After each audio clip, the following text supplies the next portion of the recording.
자, 오늘 날씨가 100도가 넘어간다는 이야기도 있어요. 요즘 미국뿐만 아니라 전 세계가 지금 뜨거워지고 있습니다. 그래서 생명의 위협을 받고 있는데 여러분 오늘도 하나님의 보호하심 아래서 건강하시고 안전하시고 또 하나님 주시는 말씀으로 오늘도 힘을 내시기 바랍니다.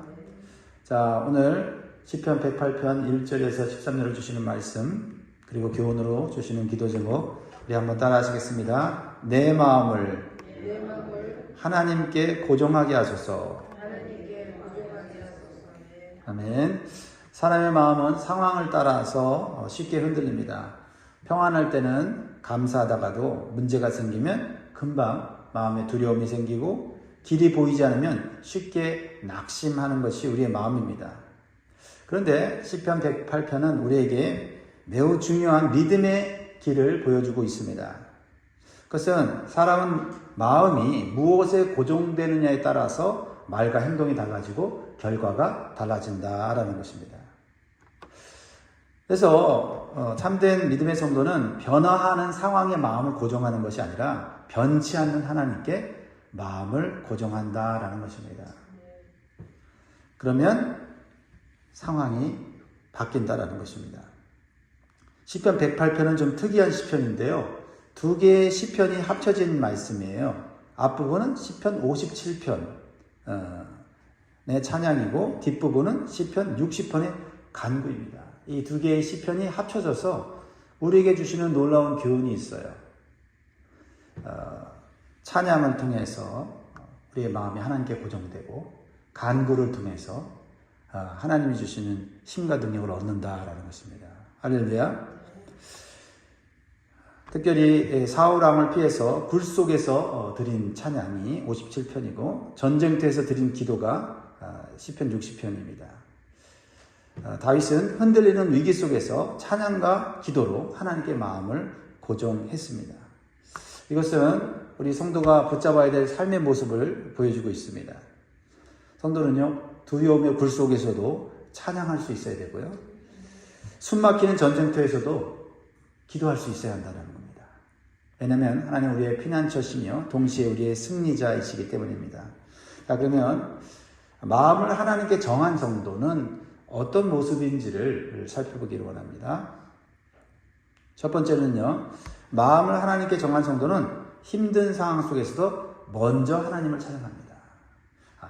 문제가 해결되는 찬양인 것이 아니라 문제 속에서 먼저 하나님을 찬양한다는 겁니다. 자, 1절을 보세요. 얼마나 아름다운 찬양입니까? 하나님이여 내 마음을 정하였사오니 내가 노래하며 나의 마음을 다하여 찬양하리로다. 평안할 때 찬양한 것처럼 느껴지는데 사실은 대적 사울왕에게 쫓겨 굴 속에서 드린 찬양이다. 그러면 뭔가 좀 달라지지 않습니까? 어떻게 굴 속에서 자신을 쫓아오는 사울왕 그리고 자신을 죽이려는 군대 앞에서 찬양할 수 있을까? 그래서 다윗은 말합니다. 내가 마음을 정하였사오니. 다윗이 마음이 흔들렸다는 거죠. 그렇죠? 어떡하지? 이 상황에서 내가 어떻게 해야 살 수가 있지? 마음이 흔들리는 그 상황 가운데 하나님을 찬양하기로 마음을 정했다.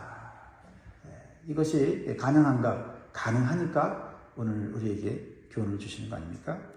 정하였다는 말은 확고하다, 준비되다, 견고하다라는 거죠. 그 무엇도 그 다윗의 마음속에 들어올 수 없어요. 오직 하나님만 계시는 거죠. 다윗의 마음은 문제에 고정된 것이 아니라 하나님께 고정되어 있습니다. 이것이 참된 믿음입니다. 배가 파도 위에서 흔들려도요, 닻을 깊이 내리면 그 배는 떠내려가지 않습니다. 흔들릴 수는 있어도 떠내려가지 않아요. 성도의 마음도요, 현실의 파도에 흔들릴 수 있지만요, 하나님께 믿음의 닻을 굳게 내리면요, 흔들릴 수는 있지만 떠내려가진 않는다. 그러한 신앙생활 하시길 주의 이름으로 축복합니다. 믿음은 상황이 안정된 후에 생기는 감정이 아니에요. 믿음은 흔들린 상황 속에서도 하나님께 마음을 정하는 결단이에요. 믿음은 결단입니다. 다윗은요, 2절에서 새벽을 깨우겠다고 말하고 있어요. 새벽을 깨우겠다. 자, 2절 같이 읽습니다. 시작. 비파야 수금아 깰지어다 내가 새벽을 깨우리로다. 네, 참 아름답죠. 새벽 종소리가 땡그랑 땡그랑 울리는 그 시절을 여러분 사셨죠? 그러면 어느새 우리는 교회 갈 준비를 하고 나서면 어두운 길이지만은 교회로 가는 그 발걸음은 점점 환해지는 것을 우리가 느끼는 거 아닙니까? 근데 다윗이 새벽을 무엇으로 깨웁니까? 찬양으로 깨우고 있어요. 찬양으로 새벽을 깨운다. 3절에 여호와여 내가 만민 중에서 주께 감사하고 문 나라 중에서 주를 찬양하오리니. 여러분 새벽이 의미하는 게 뭐예요? 아직 어둡다. 어둠이 남아있다. 문제가 아직 해결되지 않았다. 그렇죠? 그러나 다윗은 어둠이 끝나기만을 기다리지 않고 찬양으로 적극적으로 새벽을 깨운다라는 겁니다. 결코 쉬운 일이 아닙니다. 하나님을 절대 신뢰하지 않으면 어둠 속에서 찬양은 나오지 않아요. 오늘 새벽에 나온 우리 성도님들 어둠 속에서 하나님 앞에 나오고 또 그 하나님을 찬양함으로 하나님께서 밝은 빛을 비춰주시기를 주의 이름으로 축원을 드립니다. 근데 다윗은 무엇을 찬양했습니까? 하나님의 성품을 찬양하죠. 뭐 현재 상황을 찬양하겠습니까? 아니죠. 변치 않는, 그렇죠? 우리를 사랑하시는 진실하신 하나님의 성품을 찬양합니다. 그래서 4절에 주의 인자하심이 하늘보다 높으시며 주의 진실은 궁창에까지 이르나이다. 하나님의 인자하심, 헤세드죠. 언약적 사랑, 변함없는 사랑, 포기하지 않는 사랑을 의미합니다. 나 불 속에 있지만 하나님 나 포기하지 않았어. 그 찬양하는 거예요. 진실, 에메트라는 말인데 신실함, 견고함. 하나님 나는 흔들리지만 하나님 흔들리지 않아. 다윗은 하나님의 성품을 찬양함으로 새벽을 깨웁니다. 어둠을 이겨낸 거지요. 그리고 다윗은 하나님의 위대하심을 누구보다도 잘 알고 있는 사람이지 않습니까? 골리앗 앞에서 담대할 수 있었던 것은 골리앗보다 그 누구보다 위대한 하나님을 믿고 의지했기에 그는 골리앗 앞에 담대히 나아간 것입니다. 다윗은 다급한 위기 속에서도 하나님을 찬양할 수 있는 것은 하나님이 얼마나 크신지를 깨달았기 때문이죠. 조그만 글 속에서 다윗의 찬양은 온 세상을 바라보면서 찬양하고 있다는 겁니다. 우리는 우리의 문제만을 보면 우리의 삶은 좁아져요. 근데 그 문제보다 더 크신 그 문제를 다스리시는 하나님을 보면요, 우리의 찬양은 비록 글 속이지만 위대한 찬양을 할 수 있다라는 겁니다. 그래서 이렇게 찬양하죠. 5절 글 속에서 이런 찬양할 수 있을까요? 같이 읽습니다. 시작. 하나님이여 주는 하늘 위에 높이 들리시며 주의 영광이 온 땅에서 높임 받으시기를 원하나이다. 만약에 사울왕이 굴 속에서 찬양하는 다윗을 봤을 때, 야 너는 무슨 쥐라고 그러죠? 쌀떡에 갇힌 쥐라고 그러나? 하여튼 네가 그런 찬양하는 게 우습다라고 했을 거예요. 근데 나중에 사울왕은 손과 발을 다 들었죠. 야 하나님 위대하시다. 하나님 대단하시다. 그렇죠? 우리는 이렇게 찬양할 수 있어야 될 줄 믿습니다. 다윗은 현재의 상황과 환경에 다스림을 받는 것이 아니라 온 세상을 통치하시는 하나님의 다스림을 받고 있었다. 사랑하는 여러분, 우리 마음이 흔들릴 때 먼저 하나님께 마음을 고정해야 합니다. 그거부터 해야 돼요. 그러니까 보통 사람들이 이렇게 기도하죠. 하나님 이 문제 해결해 주면 하나님 잘 믿겠습니다. 이번만 해결해 주시면 하나님 열심히 헌신하겠습니다. 그게 아니라 먼저 하나님께 고정하는 거예요. 하나님께 헌신하겠습니다. 하나님께 드리겠습니다. 그러면 이제 상황이 바뀌는데, 그래서 뭐가 필요해요? 믿음이 필요한 거죠. 믿음이 필요한 거예요. 그렇습니다. 오늘도 우리의 마음이 하나님께 먼저 고정되고 찬양으로 새벽을 깨우고 하나님의 인자와 신실하심을 날마다 경험할 수 있기를 주의 이름으로 축원드립니다. 두 번째로 주시는 교훈은요, 마음을 하나님께 정한 성도는 하나님의 사랑을 근거로 구원을 간구한다라는 겁니다. 6절을 봅니다. 주께서 사랑하시는 자들을 건지시기 위하여 우리에게 응답하사 오른손으로 구원하소서. 다윗이 지금 무엇을 구하고 있습니까? 구원이요. 구원을 구한다는 것은 지금 죽음의 위기에 있다는 거예요. 그런데 하나님께 구원을 구하면서 그 근거가 무엇입니까? 자기가 살아왔던 선한 삶이 아니에요. 자기의 의로움이 아니라는 겁니다. 하나님, 내가 의로우니 나를 구원하소서 이러지 않죠. 다윗이 지금 붙잡고 있는 것은 한 가지예요. 주께서 사랑하시는 자들이라는 고백입니다. 주께서 사랑하는 자들은 누구입니까? 완벽한 사람? 대단한 사람?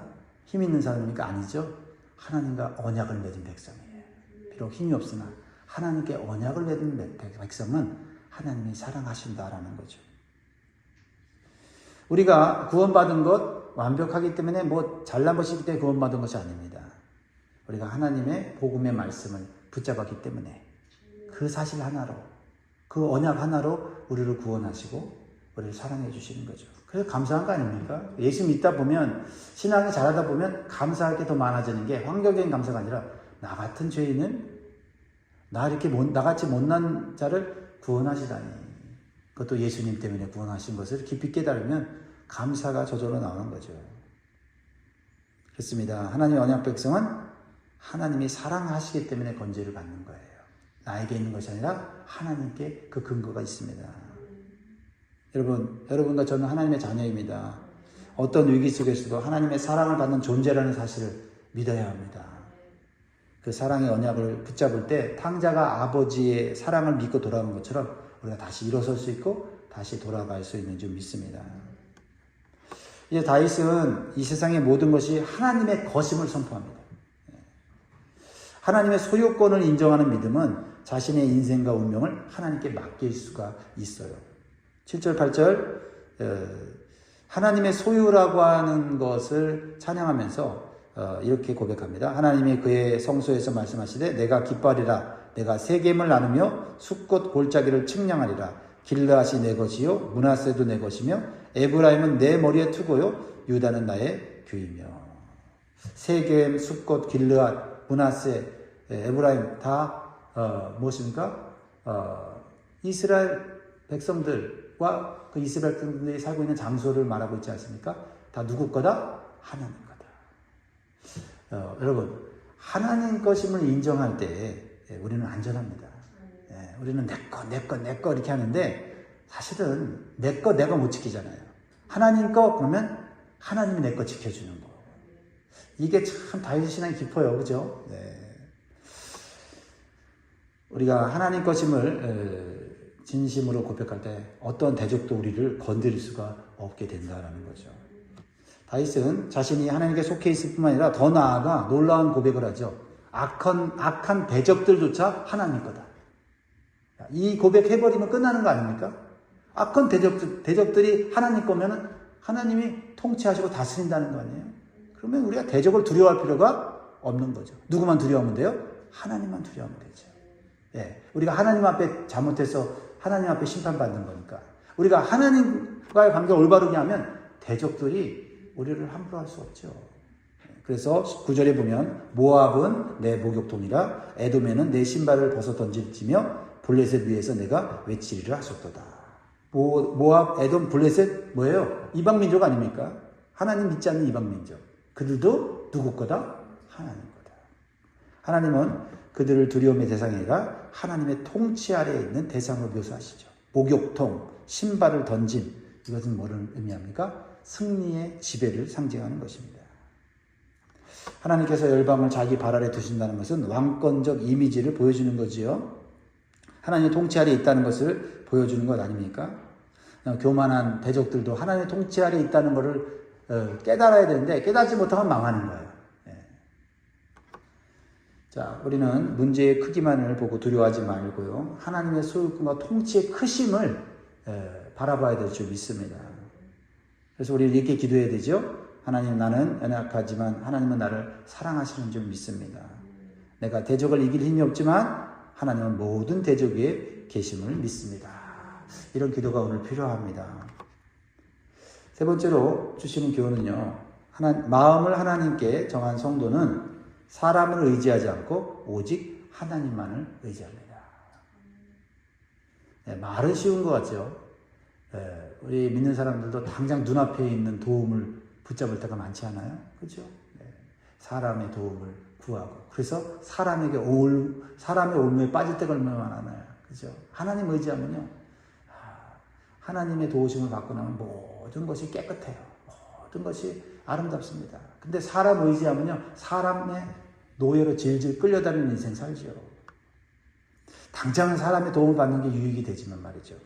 그래서 10절에 다윗이 이렇게 얘기합니다. 누가 나를 이끌어 견고한 성읍으로 인도해드리며 누가 나를 에돔으로 인도할꼬. 지금 다윗은 전쟁 중에 지금 감당할 수 없는 현실을 고백하고 있는 거예요. 눈앞에 견고한 성읍이 있고요. 에돔이라는 강력한 대적이 있어요. 그런데 문제는 뭐냐면 다윗이 그 순간에 압도되어서 하나님이 안 계신 것 같은 느낌이 드는 거예요. 이렇게 믿음의 사람도요. 강력한 대적을 만나고 감당할 수 없는 환경에 처하면 하나님 나 버린 게 아닌가? 이런 생각이 딱 들어올 때가 있다는 거죠. 11절 같이 읽습니다. 시작. 하나님이여 주께서 우리를 버리지 아니하셨나이까? 하나님이여 주께서 우리의 군대들과 함께 나아가지 아니하시나이까? 그런데 여기서 다윗의 믿음이 또 발휘가 되죠. 뭡니까? 그 절망적인 상황, 하나님 없는 것 같은, 버린 것 같은, 함께하지 않은 것 같은 느낌을 받는 순간에도 감정을 의지하지 않고 나는 그래도 사람 의지하지 않을 거야. 사람에게는 구원이 없어. 이렇게 믿음으로 고백했다는 거야. 할렐루야. 오늘 이 새벽에 나오신 여러분들에게 이런 믿음이 있기를 주의를 축복합니다. 자, 12절 여러분의 고백이 되기를 바랍니다. 시작. 우리를 도와 대적을 치게 하소서. 사람의 구원은 헛됨이니이다. 여러분 이 고백은요. 살떨리는 전쟁 상황, 그것도 패배할 것 같은 그 전쟁 상황 가운데서 고백하는 믿음의 고백이에요. 결코 사람의 도움을 구하지 않겠습니다. 하나님의 도움만을 구하겠습니다. 라고 고백하고 있다라는 것입니다. 그래서 다윗은 이렇게 확신합니다. 13절에 우리가 하나님을 의지하고 용감히 행하리니 그는 우리의 대적들을 밟으실 자심이니이다. 이 다윗이 이렇게 담대하게 외칠 수 있는 이유는 뭐냐면 자기가 정말 하나님을 의지하고 있거든요. 나는 하나님밖에 없다고 정말 진심으로 고백하고 있거든요.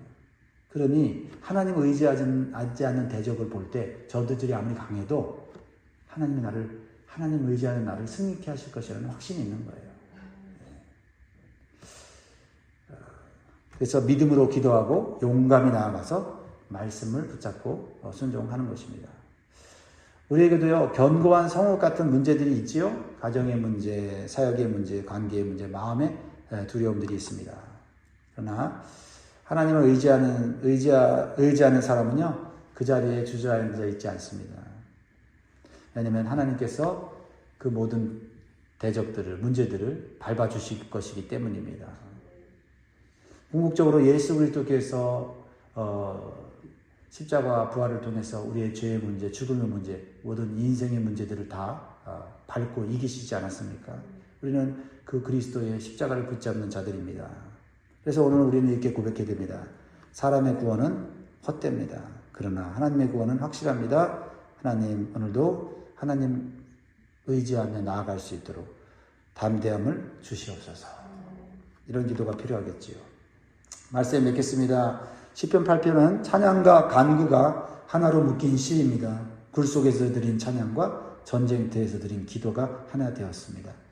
오늘 이것은 우리의 삶의 모습, 우리가 따라가야 될 본을 가르쳐주고 있습니다. 여러분 위기 속에서 찬양하십시오. 절망 속에서도 기도하시기 바랍니다. 무엇보다도 먼저 하나님께 마음을 정하시고 어둠 속에서 새벽을 깨우는 우리 성도들이 되시기를 주의 이름으로 축원드립니다. 기도하겠습니다.